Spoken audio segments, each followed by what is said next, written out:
Tanggapannya terkait dengan nilai impor yang juga sebetulnya turun, Bu Ani? Baik, Mbak. Ya, bulan lalu itu kan kita banyak libur ya kelihatannya ya. Kemudian kita banyak ada libur Hari Raya Idul Fitri yang agak cukup panjang ya, 2 minggu. Karena kemudian ada yang menambah di kanan dan menambah di kiri. Jadi pasti ada juga pengaruhnya. Walaupun mungkin tidak signifikan ya.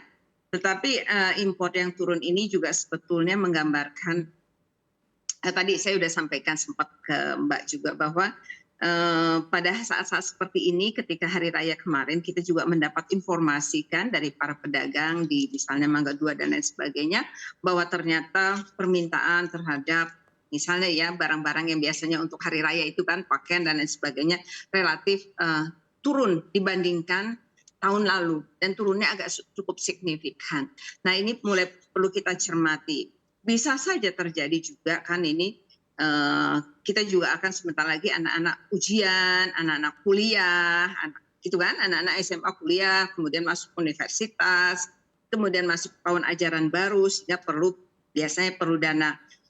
Masyarakat kita juga sudah mulai berhitung, tidak seperti dulu lagi. Mereka sudah mulai antisipasi 1 bulan 2 bulan sebelumnya untuk memitigasi hal-hal tersebut. Jadi menurut saya kalau import yang turun tadi satu, kita juga tidak perlu khawatir apakah ini kemudian ekonomi kita sedang melambat gitu, enggak juga rasanya ya. Tetapi wisdom di masyarakat yang mulai mengurangi barang-barang konsumtif karena ada keperluan lain. Kedua, impor yang menurun itu sebetulnya juga bisa kita lihat detailnya begitu. Ini sektor-sektor mana yang turun lebih besar? Apakah kemudian ini memperlihatkan bahwa sektor-sektor yang turun itu karena ya Mbak, misalnya karena ekspornya terganggu. Misalnya tadi kita ekspor garment produk tekstil, kemudian ekspornya kan terganggu. Sementara di garment dan produk tekstil ada impor turunannya untuk bahan baku. Apakah ini ada linknya dengan itu sehingga import ini juga mengalami penurunan? Itu satu. Atau kedua, apakah import ini turun karena komoditas-komoditas yang kita import itu mulai bisa digantikan oleh domestik?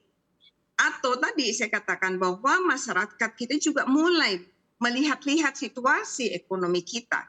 Ekonomi kita baik, tapi kemudian berpikir, udahlah, mungkin kita tidak perlu juga mempercepat pergantian handphone misalnya. Kan kita lihat juga ya demand handphone ini kan juga trennya agak mulai mengalami penurunan. Jadi banyak hal yang kita bisa baca dari situasi impor pun.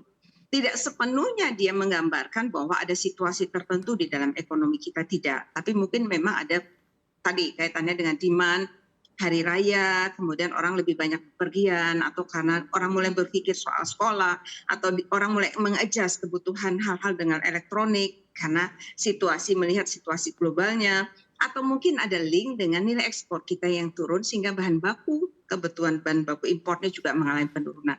Nah, ini nanti teman-teman di Kementerian Perindustrian dan Perdagangan mungkin perlu cek lebih detail, checklist lebih detail, apa-apa saja yang mengalami penurunan. Sebetulnya saya agak bahagia misalnya impornya turun, misalnya ya dari sisi misalnya impor kita dari biji-bijian atau impor kita dari buah-buahan. Kalau itu turun, harapan saya adalah baguslah kalau ini kemudian memang sudah bisa diganti oleh domestic production. Kira-kira gitu ya Mbak ya. Jadi kita mulai lihat karena di dalam impor itu sebetulnya banyak peluang untuk bisa diisi oleh domestic production, industri domestik yang resource base-nya juga domestik. Jadi sehingga kita nanti kalau saya mengistilahkan ya, kita nggak tergantung pada impor, itu sebetulnya kita melakukan natural hedging secara natural sehingga nanti fluktuasi volatilitas kurs itu bisa kita jaga karena sebetulnya kita juga bisa mengantisipasi impor. Jadi nanti kalau ekspor tiba-tiba melandai terus itu kita bisa lebih tenang gitu Mbak. Silakan. Baik, Bu Ani tadi kan Ibu menyampaikan bahwa sebetulnya untuk impor ini memang banyaknya di elektronik ya Bu ya. Nah, Ibu sendiri melihatnya sebetulnya situasi dan juga kondisi begitu Bu, pertumbuhan untuk produksi elektronik di tanah air seperti apa Bu Ani? Singkat saja. Industri domestik ya Mbak ya maksudnya ya. Ya. Kita lihat sih kalau saya tangkap memang agak dari sisi kompetisi ya teknologi dan lain sebagainya. Memang produk-produk yang kita impor misalnya dari China, kemudian dari Taiwan juga itu ya teknologinya jauh lebih baik. Jadi kita berharap kalau bisa ini kita lakukan di domestik, tetapi di domestik itu juga dengan teknologi kita. Maksudnya kita juga banyak orang pintar kok yang kebetulan sekarang mereka bekerja di luar negeri. Ini nanti kita bicara kaitannya dengan bisakah mengurangi brain drain orang-orang yang pandai-pandai di sektor IT dan lain sebagainya untuk bekerja di Indonesia. Ini agak long term vision ya Mbak ya. Jadi ini yang kita perlukan. Kenapa saya berharap Indonesia makin ke depan itu harusnya makin bisa mandiri, makin bisa melakukannya dengan domestic resources, karena itulah nanti yang membuat kita menjadi bisa lebih bebas dalam konteks mengantisipasi ekspor, mengantisipasi impor dan juga volatilitas kurs. Jadi itu, dan Baik, SDM baik. kita saya tidak khawatir.